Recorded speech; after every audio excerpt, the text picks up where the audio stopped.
How's it going, you guys? This is Eric Cuts for the win, and I wanted to talk to you about something interesting when it comes to gaming. I've actually been thinking about this a lot today since I started my research. And let me just set this up for you, okay? I have to do a argumentative essay for my Critical Thinking English 3 class. And this essay, of course, I have to argue something, and it has to be related to one of my hobbies.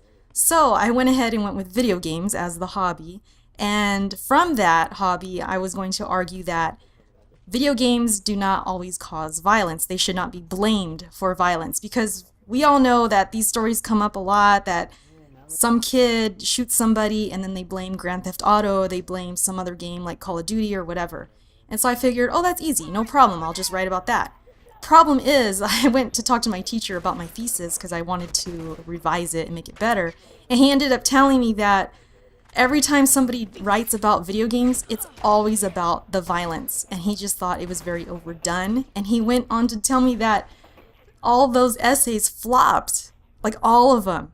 And I was like, whoa, I don't want my essay to flop. This is not good. I don't want to change it completely. I still want it related to gaming, but what do I do? So we ended up talking for a while, and he gave me a great idea. He actually didn't even tell me the idea. I came up with it on my own, but how he did this was he just asked me, well, what do you like about gaming? Why do you game?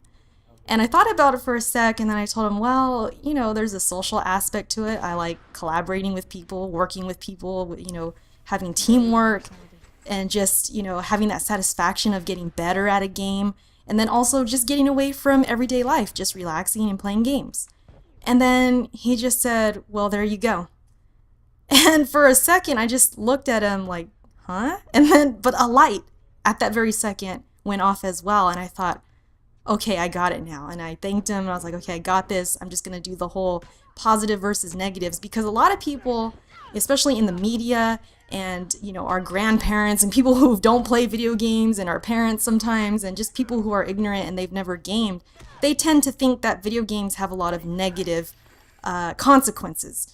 People become lazy, people become obese, people have no social life, they don't have social skills, they are depressed, they're lonely, all these negative things. And so I thought of it like, okay, that's the counter argument. I'm going to argue that there are positive effects of gaming. There are positive consequences to gaming. And so I started thinking about it very simply to start off with. I started thinking personally with my own experiences. What games have taught me or helped me memorize or remember, and it's benefited in the future, when it's come to school or it's come to work, working with other people, things like that. And I wrote down a couple of things that I guess can be argued for not really mattering or making a huge difference because one of them is guns, okay? Does knowing, is knowing guns and what type of guns really important? I don't know. That's up to you. But it's a fact that I have learned about guns because of games. And before video games and before I was playing games like Call of Duty and Battlefield or whatever, I didn't know what gun was what. I just knew shotgun and that's it. Pistol, maybe something like that. But now I'll watch movies and I'll see TV shows and stuff and I'll be like, oh yeah, that's an AK. Or yeah, hey, there's a Uzi. Or hey, there's a sawed-off. Just different types of guns. I know those are pretty basic. I should have knew those already. But I'm telling you, I did not know guns. And like I said, whether you think that's important or not, hey, I don't know. But it's just true that video games have taught me that. Another thing is the ocarina in Zelda Ocarina of Time. I mean, it's an instrument. It's kind of like a flute, but I never knew what that was. And I remember, I can't think of the actual example right now, but I remember that coming in handy. I think in high school or college or something. I just remember thinking like, oh yeah, I already know what an ocarina is. Cool, cool for me. And just things like that, simple examples. But like I said, that could be argued for not that great of a deal. I mean, really, does it matter if I know what an ocarina is or not? I don't know. That's up for debate. But it just goes to show that video games do teach people things. And I'm sure if I thought longer and harder enough, I could think of more examples of how games have taught me things or taught me about history or taught me about just anything really. And so it's very interesting to think about. I actually started Googling and researching today and I Googled how video games make you smarter. And then I came across this video of a speaker and she was like the best speaker ever. I mean, she had such confidence and poise in front of this audience and she was just getting down. And she was talking about how video games can make for a better world. And at first I was like, I don't know, like, what's going on here? How is this? What does she mean, you know? And she really talked about how gamers are eager to problem solve, which is true. When people play games, they want to beat the game. They want to solve the puzzles. They want to solve the problems in the game. They want to make for a better world in the game. But she was saying the only problem is that these gamers only want to do it online on their game. World of Warcraft was brought up a lot. I guess there's a lot of problems in those worlds or whatever that people have to, you know, solve. And she was saying if only we could get these gamers to do this in the real world. And that's really what she's been focusing all her studies on and her research and everything. So I commended this lady, like, damn, she's really like passionate about this. It's so interesting too. Like, I'd love to work with her just to understand how we can do that. You know, is it possible? And she actually was talking about when dice were created. This was like back, I don't even know when. It was like in the Middle East somewhere. And what they did was they play with these dice to take their mind off being hungry because there was food shortages. And so what they would do is they would eat one day, play dice and play games the next day, then eat a couple days later. And these dice games would get their minds off just being hungry. And eventually they solved that problem of being hungry. But for the meantime, for like 18 years, they did this where they would eat every couple of days and then play games to get their mind off of it.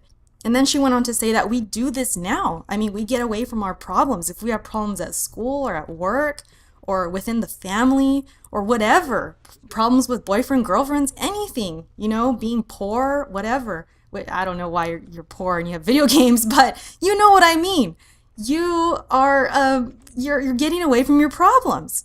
And whether it takes 18 years, 20 years, I mean, if we put it on a massive global scale or just a local scale even to solve a local problem, maybe in some way we can do that. Maybe we can solve, you know, the problem with global warming. Maybe we could solve the problem with hunger in other places and disease and cancer and all this and that. Then I thought of it even deeper.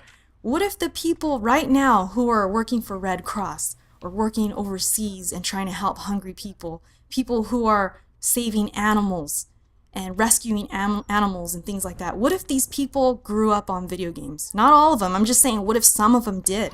What if some of these people play games all the time? What if the video games were part of their motivation to do what they do? Have you guys ever thought about that? That's pretty crazy to think about, right? Because they're starting to see studies that indicate that video games really help with self-motivation.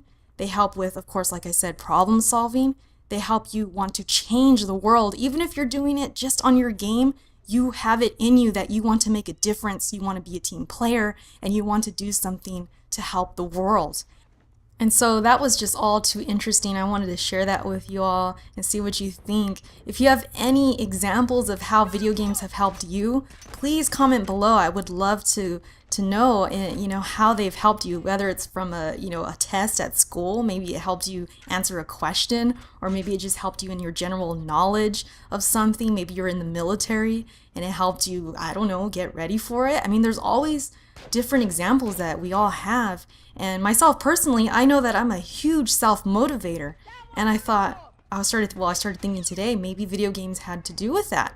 Maybe because I played at such a young age, you know, at 5 years old or whatever, maybe that really influenced me to be a problem solver or just, you know, quick to my critical thinking, because I'm so interested in it now. I didn't realize it when I was younger. Like, man, I'm really into thinking about thinking and thinking about stuff and thinking about how people work and all that. Maybe it's all tied in somehow. Maybe it's my motivation and all I have to do now is just do something with it.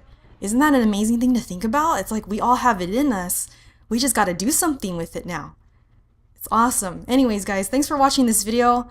Like I said, let me know what you think. If you have any examples, let me know. And that is it. I'll talk to y'all later. Peace out. Bye.